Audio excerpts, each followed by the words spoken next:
The heaven and the earth will pass away, but my words will not pass away.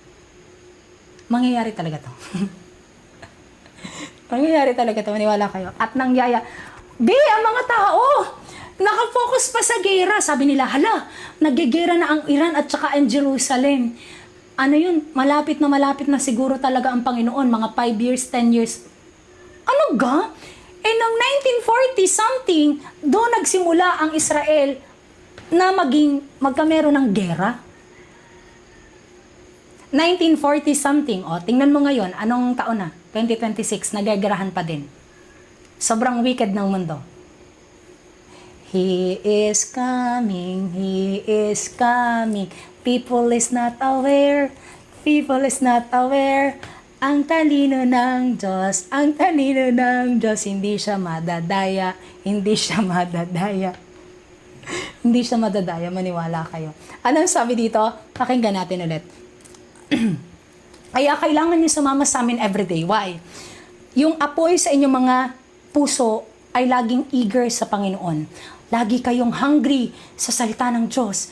Araw-araw, kaya araw-araw namin itong ginagawa. Okay? Kasi He is coming. Talagang darating na siya. Anong sabi dito? Amen. Yung distraction lang yan, yung war, distraction yan, kasi matagal nang ang Jerusalem ay nakikipag-away.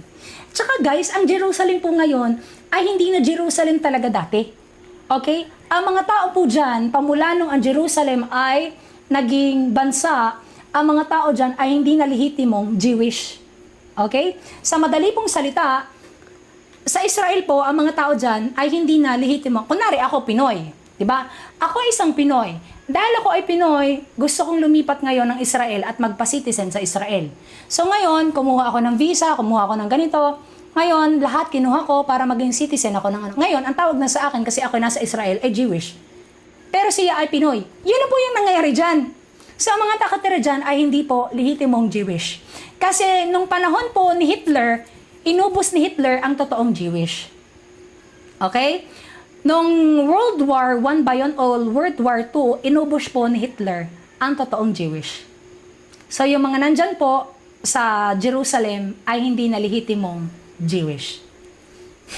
Okay? So huwag kayong magalit sa Panginoon dahil bakit ang Israel ay kala ko ay chosen land, bakit ganito?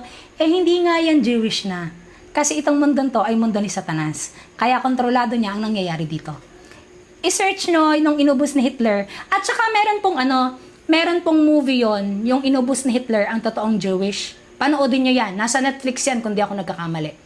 Or may movie yan, na inubos ni Hitler ang mga totoong Jewish. So, ang totoong Jewish wala na. Ubus na. Okay? Ang Jerusalem ngayon ay hindi na totoong Jewish. Ubus na po. So, huwag kayong magtaka kung bakit ang mga tao dyan masasama. Okay? Amen. So, magsimula po ulit tayo. Okay? Guys, hindi ko tanda kung anong yung title, pero Hitler, parang ganon. Parang Hitler. Search na lang, Hitler, okay?